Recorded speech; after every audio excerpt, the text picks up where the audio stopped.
Kompas TV, independen, terpercaya.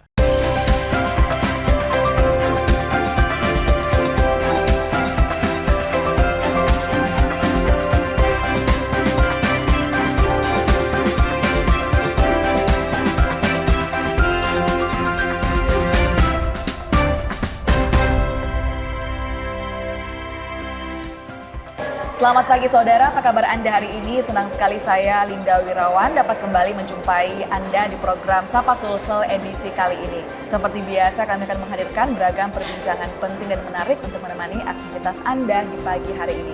Saudara, stroke menjadi salah satu penyakit dengan resiko cacat tinggi yang dapat mempengaruhi kualitas hidup masyarakat. Namun dengan adanya kemajuan teknologi medis, ini bisa membuka pintu untuk metode penyembuhan yang lebih efektif. Salah satunya adalah neurorestorasi. Lantas sebenarnya apa itu neurorestorasi dalam dunia neurologi? Kita akan bahas bersama dengan narasumber kita. Sudah hadir di tengah-tengah kita ada Dr. Maria selaku spesialis neurologi dari praktisi kesehatan Primaya Hospital Hertasni. Selamat pagi Dr. Maria. Selamat pagi. Bagaimana kabarnya hari ini, Dok? Luar biasa. Terima kasih Dok sudah menyempatkan waktunya pada pagi hari ini. Kita mau ngobrol-ngobrol banyak Dok soal saraf lebih utamanya ya Dok ya. Kita mau tahu sedikit Dok, tadi saya sempat mention soal neurorestorasi. Sebenarnya dalam dunia neurologi itu apa sih Dok? Silahkan. Ya, neurorestorasi ini sebenarnya merupakan cabang ilmu yang baru ya. Jadi kita lebih ke pemusatan untuk pemulihan sel-sel otak dengan sel-sel saraf pasca cedera atau pasca penyakit stroke, penyakit degeneratif lainnya, kemudian mungkin penyakit akibat imunologi di saraf-saraf pusat atau saraf-saraf perifer. Jadi bagaimana caranya kita mau merekayasa si sel-sel saraf ini agar yang tadinya mungkin ada yang mati atau yang tertidur karena penyakitnya. Jadi kita pulihkan kembali. Oke. Nah tadi menarik Dok bahwa Anda mengatakan ini baru gitu ya. Ini sebenarnya sejak kapan Dok? Sebenarnya di bidang neurorestorasi, neuroengineering ya, kita bilangnya neurorestorasi, neuroengineering. Dalam bidang neurorestorasi, neuroengineering saya baru mengenal pada saat saya pendidikan itu di tahun kurang lebih 2019. 2019? Ya, betul. Tapi sebenarnya ilmu yang diterapkan itu kan ilmu neuroscience. Oke. Kalau dari penerapan ilmu-ilmunya ini sudah, ya mungkin sudah lama, cuman baru masuk ke Indonesia. Begitu mungkin di sekitar tahun 2012 mungkin itu sudah ada, cuman belum booming pada saat belum booming itu. Ya Dok ya? Ya, belum booming. Ini boomingnya apakah karena banyak yang terkena penyakit syaraf atau seperti apa Dok? Mungkin karena teknologi yang diberikan dan manfaat dari penerapan teknologi yang tadi.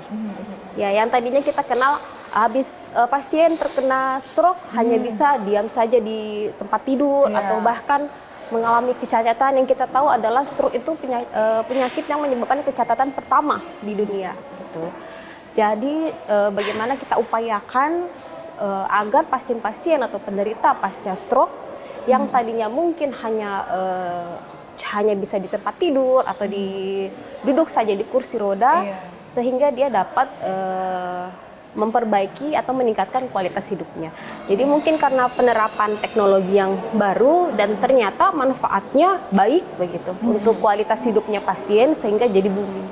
Seberapa persen, kalau kita dalam hitungan persentase Dok ya, seberapa besar kemudian persentase pasien ini bisa sembuh kembali, bisa beraktivitas kembali setelah misalnya kita ambil contoh stroke ya Dok ya, yang paling banyak dan mungkin yang paling umum masyarakat tahu. Selama saya mendalami bidang neurorestorasi neuroengineering ini dalam 3 tahun, Mbak Linda, untuk pasien dengan yang onset ya kita bilangnya, onset itu dari perjalanan penyakit dari pertama kali awal penderita kena sampai dengan misalnya langsung dapat penanganan neurorestorasi, itu kurang lebih hampir sekitar di 80-90% itu perbaikan. Ini saya berbicara tentang onset, ya. Berbeda dengan penderita mungkin yang onsetnya misalnya sudah di atas 1 tahun, atau di atas 6 bulan lah gitu. Memang memerlukan waktu terapi yang cukup panjang, gitu. Tetapi apakah tidak berefek dok, tetap ada efeknya. Gitu. Misalnya dari hal-hal kecil, pasien misalnya mungkin dengan onset yang sudah kurang lebih 2 tahun, tetapi tidak bisa berbicara. Kan salah satu gejala stroke itu adalah gangguan berbahasa. Jadi pasien terkadang tidak bisa memahami apa perkataan orang, dan pasien tidak bisa juga membalas perkataan orang itu sesuai dengan tema atau alur pembicaraannya.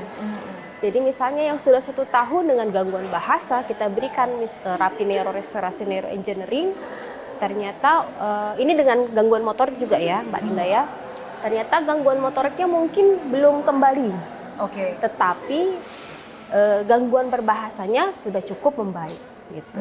Tapi apakah kalau misalnya terus diterapi dengan neurorestorasi, neuroengineering ini, apakah ada kemungkinan bahwa mungkin saja bisa motoriknya bisa kembali seperti itu dok? Atau seperti bisa. apa?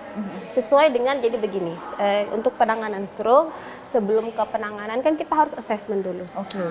Kita assessment apakah kalau di bidang neurologi kita menentukan derajat, derajat klinis pasien dengan NIHSS. Ya, jadi itu sudah ada memang nilai objektif. Jadi dikatakan jika pasiennya dengan NIHSS yang berat, jadi mungkin prognosanya akan jelek. Atau misalnya survive, tapi mungkin gejalanya berat, kayak jatuhnya akan menjadi bedridden. Nah, jadi sebenarnya kita dokter kita nggak bisa menjanjikan kesembuhan 100%. Gitu kan, karena 100% itu punyanya Tuhan.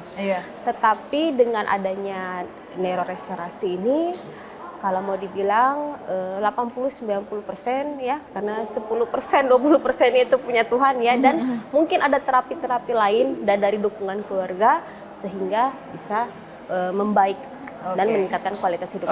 Dok, kenapa kemudian pemulihan sel-sel saraf ini menjadi penting dalam penanganan penyakit neurologis dok? Nah ini, jadi begini, pada saat sel-sel otak kita tersumbat, ini dikatakan stroke. Stroke itu kan penyebabnya 2, penyumbatan dengan pecah pembuluh darah.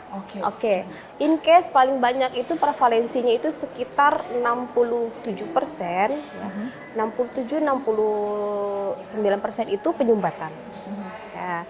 Pada saat penyumbatan di pembuluh darah, sel-sel otak tidak mendapatkan aliran darah yang membawa nutrisi dan oksigen untuk kebutuhan metabolisme sel-sel otak. Jadi kenapa penting?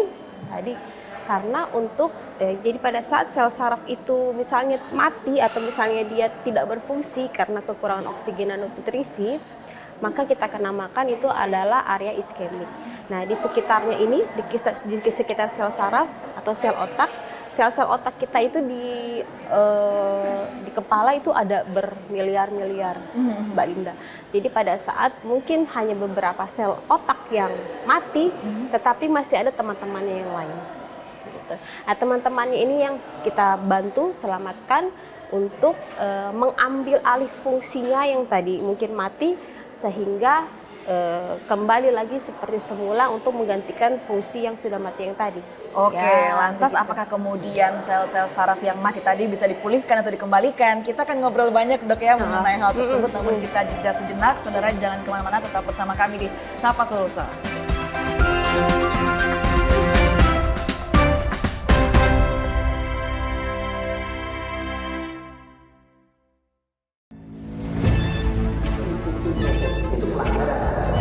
Zamannya sekarang perilaku korup ada di BUMN kita. Jangan lompat ke kesimpulan tanpa menjelaskan dirinya.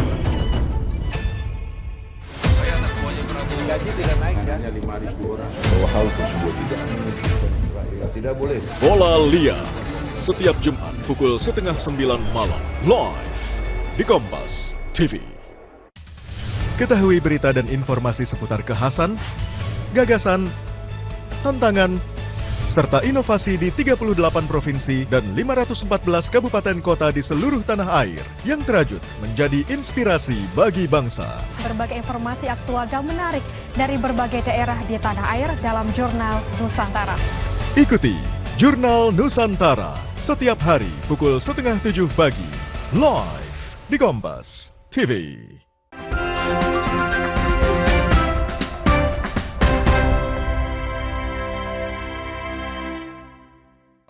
Terima kasih saudara, Anda masih bersama kami di Sapa Sulsel. Kita masih bersama dengan Dokter Maria, spesialis neurologi. Tadi kita membahas banyak dok ya mengenai stroke, mengenai sel-sel saraf. Tadi pertanyaan saya sempat terpotong nih dok, mengenai apakah sel saraf yang rusak ataupun yang mati ini bisa diperbaiki atau dipulihkan dok? Bisa. Bisa. Jadi di bidang neurorestorasi kita mengenal 5 dogma. Oke. Ya, 5 dogma itu yang pertama adalah neuroregeneratif. Ya, neuroregeneratif ini bagaimana kita memulihkan sel-sel saraf yang rusak atau selubung saraf yang rusak melalui berbagai macam modulasi atau misalnya terapi sel. Kemudian neuroplastisitas. Neuroplastisitas ini didefinisikan sebagai bagaimana kita caranya melalui teknologi kita membuat sel-sel saraf mungkin yang mati tadi harus beradaptasi terhadap keadaannya dan mungkin meriset ulang untuk fungsi-fungsinya dengan segala macam konektivitasnya terhadap sel otak lainnya. Oke. Nah, yang ketiga neuromodulasi. Neuromodulasi ini yang kita berikan adalah berupa alat-alat yang kita gunakan untuk mencapai neuroplastisitas, neuroregeneratif, contohnya transcranial magnetic stimulation, transcranial direct current stimulation, kemudian TMS menggunakan ultrasound, TPS menggunakan ultrasound, atau misalnya ruang hiperbarik ya, terapi oksigen bertekanan tinggi. Kemudian yang terakhir itu adalah neurorehabilitasi. Jadi dengan penggunaan alat-alat ini tetap pasien harus diberikan neurorehabilitasi, misalnya terapi fisik setelah kena stroke, atau misalnya terapi fisik pada pasien-pasien dengan lower back pain, terapi fisik terhadap pasien-pasien yang mungkin menderita tension type headache atau cephalagia. Oke, nah dok tadi Anda katakan bahwa neurorestorasi, neuroengineering ini baru-baru masuk di Indonesia tahun 2012 ya dok ya. Dan apakah kemudian ini sudah ada di Makassar, di Primaya Hospital Health Testing, seperti apa dok neurorestorasi dan neuroengineering ini? Ya, jadi untuk di Primaya, di Primaya itu kita sudah memiliki layanan neurorestorasi neuroengineering. Ya. Layanannya seperti transcranial direct current stimulation. Dia fungsinya itu untuk menstimulasi sel-sel otak, meningkatkan regenerasi sel-sel saraf, membuat vaskularisasi yang baru, ya, dan kemudian menstabilkan neurotransmitter di otak. Oke, nah tadi kita banyak sekali membahas mengenai stroke ya dok, mengenai bagaimana kemudian penanganannya di pasien stroke. Tapi sebenarnya neurorestorasi dan neuroengineering ini apakah bisa menangani penyakit lain selain stroke dok, dan penyakit apa saja? Ya, untuk penyakit-penyakitnya, penyakit neurologi hampir semuanya bisa. Oke, contohnya dok? Contohnya misalnya yang paling banyak kasusnya yang saya dapat ya, misalnya dengan lower back pain. Oke, Ya, lower back pain kita bisa memberikan stimulasi yang namanya PMS, peripheral magnetic stimulation, dengan kombinasi misalnya dry needling atau TDCS untuk mengkompresi sensitasi nyeri di area otak atau sentral kalau kita bilangnya. Nyeri kepala.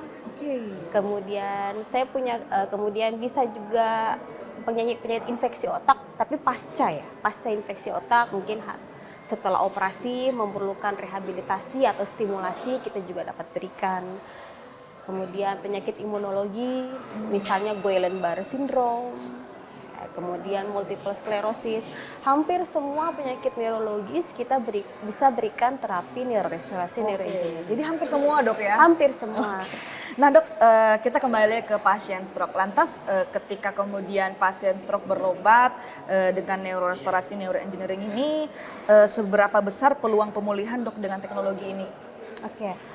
Kalau mau dibicarakan peluang pemulihan, itu tadi saya bilang tergantung case. Ya, tergantung case, tergantung severity dan terapi lainnya. Oke, jadi tergantung kasusnya dok ya, tergantung bagaimana seberapa berat kemudian stroke ini menimpa pasiennya. Mungkin buat masyarakat di luar sana, pemirsa mungkin yang menonton dan juga masih bertanya-tanya, lantas sebenarnya neurorestorasi ini atau neuroengineering ini apa sih yang dilakukan pada tubuh kita dok? Seperti apa? Mungkin boleh dijelaskan dok, silahkan. Ya, nah yang dilakukan atau misalnya efek mungkin ya, efek terhadap tubuh kita. Jadi neurorestorasi neuroengineering yang tadi saya sudah sampaikan, dia itu untuk memulihkan fungsi dari sel-sel otak atau sel-sel saraf yang mungkin mati akibat penyakitnya.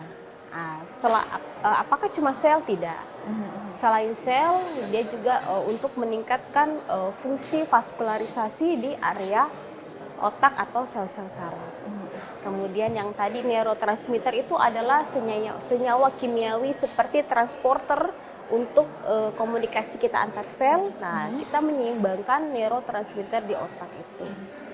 Nah, dan satu lagi, otak kita itu pintar. Otak kita itu pintar, kita memiliki stem cell sendiri. Stem cell di tubuh kita, stem cell di otak manusia itu punya.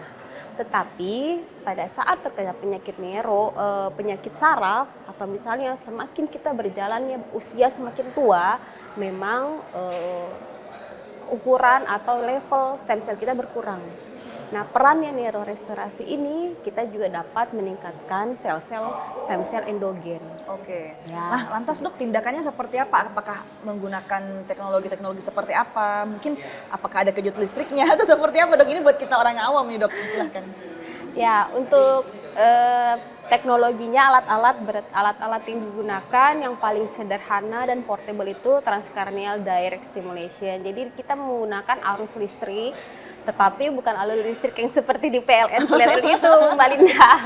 Jadi memang arus listriknya ini khusus memang untuk sudah dibuat sedemikian rupa hanya untuk menstimulasi aktivitas saraf. Jadi nggak perlu takut nih, Dok, ya? Enggak, karena kita cuma pakai baterai. Oke. Nah, baterai. Kemudian yang kedua, alat yang lebih besar lagi itu menggunakan magnetic stimulation yang kita sebut transcranial magnetic stimulation. Ya, tentunya semakin besar alatnya, semakin canggih karena penetrasinya atau daya stimulasinya akan semakin dalam. Oke. Nah, Dok, lantas berapa lama biasanya proses pemulihannya berlangsung, Dok? Untuk terapi neurorestorasi, TCS atau TMS, biasanya kita memerlukan waktu 4 minggu sampai 6 minggu. Oke. Baik, jadi 4 sampai 6 minggu dalam proses terapi, Dok, ya, untuk Ya. melihat hasilnya. Oke, kita masih akan ngobrol banyak, Dok, mengenai neurorestorasi, neuroengineering ini, namun kita jeda sejenak. Saudara jangan kemana-mana, tetap bersama kami di Sapa Sulsel.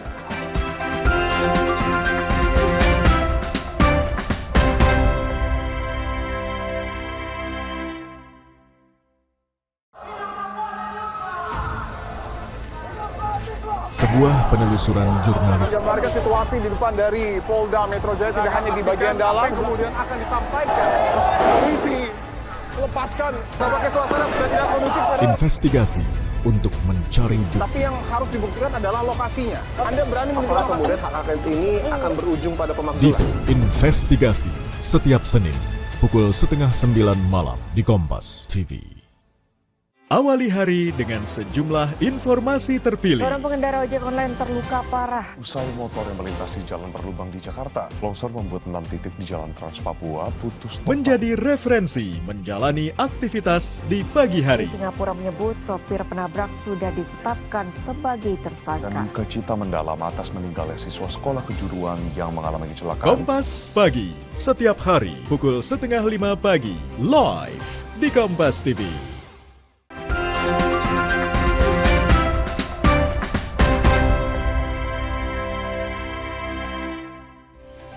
Terima kasih saudara, Anda masih bersama kami di Sapa Sulsel. Kita masih bersama dengan Dr. Maria, spesialis neurologi dari praktisi kesehatan Primaya Hospital Hertasning. Dok, tadi kita sudah membahas banyak, Dok, mengenai neurorestorasi, neuroengineering. Kita mau kasih games ringan, boleh ya, Dok, ya? Boleh. Saya kan kasih 2 pernyataan. Nanti mungkin Dr. Maria bisa memilih mana yang jawabannya ataupun mana yang terbaik, Dok, ya? Iya. Oke, yang pertama. Menjaga kesehatan otak lebih penting sejak usia muda atau setelah muncul gejala? Pada usia muda. Pada usia muda. Ya. Oke. Lebih berpengaruh ke kesehatan otak apakah pola hidup sehat atau faktor usia? Nggak bisa yang A dan B ya. Jadi ini dua-duanya ya, Dok, ya? Kalau saya dua-duanya. Karena Alasannya seperti apa, Dok? faktor usia itu bukan menjadi suatu penghalang otak kita menjadi lemah. Menurut saya seperti itu. Baik, lebih efektif menjaga fungsi otak dengan olahraga fisik atau latihan otak seperti membaca atau berpikir? Dua-duanya. Dua-duanya, Dok, ya? Iya. Apa latihan otak itu nggak terlalu berpengaruh seperti apa, Dok? Latihan otak itu berpengaruh ya. Misalnya begini, permainan sederhana yang biasa kita anjurkan ya untuk pasien-pasien yang mungkin yang ada gejalanya yang sering-sering lupa Oke. main catur, isi TTS. Nah, itu permainan-permainan sederhana untuk menstimulasi daya ingat dan kognitif kita. Oke, justru malah aktivitas olahraga juga berpengaruh ya dok ya, Ya. bukan hanya untuk tubuh tapi juga untuk otak. Iya, ya, dok, ya? betul, Mbak Linda. Oke, baik selanjutnya. Lebih beresiko bagi otak yang mana? Stres berkepanjangan atau kurang tidur? Dua-duanya. Dua-duanya Jadi berpengaruh, dok? stres berkepanjangan dengan kurang tidur itu ini sahabat karib mereka. Sahabat karib. Stres dapat menyebabkan gangguan tidur, gangguan tidur dapat menyebabkan stres. Oke, jadi ini rantai yang nggak bisa putus ya dok ya? Betul, betul. Ibaratnya kayak rantai, ya begitu. Jadi pokoknya kita memutus stres berkepanjangan ya Iya. dok ya. Jangan stres ini buat pemirsa yang ada di rumah. Oke, selanjutnya. Pemulihan saraf lebih ditentukan oleh teknologi medis atau proses rehabilitasi pasien? Nah, seperti prinsipnya yang tadi 5 dogma, berarti dua-duanya masuk. Dua-duanya? Iya. Karena rehabilitasi pasien biasanya menggunakan teknologi medis Iya, ya dok ya? betul. Dan berjalan seiring dan bersamaan. Oke. Sehingga outputnya menjadi baik. Oke, jadi harus kolaborasi antara keduanya, Betul, teknologi betul. medis dan juga rehabilitasi Ya. pasien. Oke, selanjutnya. Lebih penting mencegah kerusakan saraf atau mengobati setelah terjadi? Mencegah itu lebih baik. Mencegah lebih baik dok ya. Oke. Selanjutnya, kesehatan otak dipengaruhi pola makan atau aktivitas harian? Dua-duanya. Dua-duanya dok? Ya. Pola makan sekarang yang saya lihat terutama anak-anak ya, junk food ya itu sangat kalau bisa jangan atau bolehlah sekali dibatasi ya. Boleh Kemudian cheat day ya istilahnya ya, dok? oke, cheat day istilahnya. Misalnya sekarang yang seperti makanan-makanan yang mungkin sangat berminyak atau high kalori, nah itu lebih baik kalau memang mau makan high kalori kita bisa seimbangi dengan pola aktivitas atau pola fisik yang seimbang. Contohnya dengan berolahraga. Oke. Olahraga juga hati-hati, harus disesuaikan dengan kemampuan dan usia. Oke, jadi kita nggak bisa sembarang memilih tipe olahraga dok ya, justru harus disesuaikan juga. Iya, gitu. Seperti contohnya ya lari, mungkin beda porsinya untuk atlet dengan teman-teman yang mungkin baru pemula. Oke. Jadi jangan terpacu wah saya harus lari sekarang. Harus PES 2, saat PES 3. ini, PES ya jangan. Jadi sesuaikan aja. Oke. Sesuaikan dengan kemampuan. Baik selanjutnya dok. Yang mana yang lebih cepat mempengaruhi otak? Cedera fisik atau gaya hidup buruk jangka panjang? Gaya hidup buruk jangka panjang. Gaya hidup buruk ya dok ya? Iya. Itu alasannya seperti apa dok? Gaya hidup berarti sudah dari awal gitu. Sudah tercipta mindset kita, oh gaya hidup kita harus begini. Oke. Tapi kalau cedera itu sudden, jadi tiba-tiba. Oke. Jadi gaya hidup buruk justru malah lebih mempengaruhi otak kita Iya. dok ya? Jadi kita harus membuat gaya hidup yang sesehat mungkin. Betul. Baik selanjutnya, dalam pemulihan lebih penting terapi medis atau dukungan keluarga? Dua-duanya. Dua-duanya dok.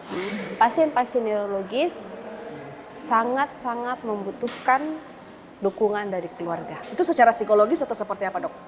Apapun, dari secara psikologis ya, misalnya perhatian ya, kemudian ya rata-rata perhatian sih ya, gitu. Itu yang Perhatian paling bagaimana dibutuhkan. cara mengasuh pada saat di rumah. Itu yang paling dibutuhkan oleh pasien dok ya? Iya betul, itu yang paling dibutuhkan karena kalau mereka pasien penderita neurologi tidak merasakan misalnya kasih sayang atau perawatan yang baik dari orang sekitarnya, pasti akan stres dan depresi. Oke. Dan stres ini kemudian yang kembali lagi ke pertanyaan tadi dok ya, bahwa bisa mempengaruhi Iya otak juga. betul, mempengaruhi otak juga dan penyembuhan otaknya akan lebih lama. Oke, baik dok, kita kembali ke pertanyaan-pertanyaan kita soal syaraf ya dok ya. Sebenarnya dalam neurorestorasi ataupun neuroengineering ini tantangan terbesar apa sih dok yang pernah dokter Maria hadapi dalam prosesnya? Dalam prosesnya itu mungkin karena ini khususnya di Makassar ya Mbak Linda, belum informasi yang belum meluas. Mungkin jadi Mungkin masih ada beberapa pasien bertanya-tanya, saya harus mendapatkan terapi di mana, dengan dokter siapa saya harus melakukannya. Mungkin tantangan kami di sini untuk informasinya belum masyarakat mungkin dapati dengan lengkap dan kredibel. Baik. Dok, mungkin bisa disampaikan juga pesan Dokter Maria untuk masyarakat terkait dengan pentingnya menjaga kesehatan syaraf seperti apa, Dok? Silahkan. Ya, jadi kita di neurologi itu punya istilah time is brain. Jadi setiap 1 detik itu adalah kehidupan sel otak, 1 buah sel otak. Jadi bagaimana pentingnya kita untuk menjaga kesehatan sel otak itu ya dalam diri kita sendiri dengan berolahraga, ya, kemudian pola hidup yang seimbang, olahraga dengan makanan bergizi, kemudian bagaimana manajemen stres, kemudian pola tidur yang baik, ya. Nah, itu adalah semua faktor-faktor ya yang mempengaruhi untuk perkembangan otak atau kesehatan sel-sel otak kita. Oke. Terakhir juga, Dok, mungkin harapan terkait dengan perkembangan teknologi neurologi di Indonesia ke depannya seperti apa? Silahkan. Saya harapkan perkembangan teknologi di Indonesia bukan hanya di kota-kota besar, tetapi juga dapat dirasakan di daerah-daerah terpencil. Oke, siap. Terima kasih sekali lagi Dokter Maria sudah bergabung bersama kita di Sapa Sulsel, luar biasa sekali. Tadi kalau kata teman-teman ya, daging semuanya, Dok, yang kita sampaikan. Terima kasih sekali lagi buat Dokter Maria sudah menyempatkan waktunya di Sapa Sulsel. Kami juga mengucapkan terima kasih kepada Primaya Hospital Hertasning sudah menerima tim Sapa Sulsel datang ke sini. Dan saudara, informasi tadi juga sekaligus menutup perjumpaan kita di Sapa Sulsel edisi kali ini. Saya Linda Wirawan bersama dengan segenap kru yang bertugas. Terima kasih, selamat pagi, selamat beraktivitas, dan sampai jumpa.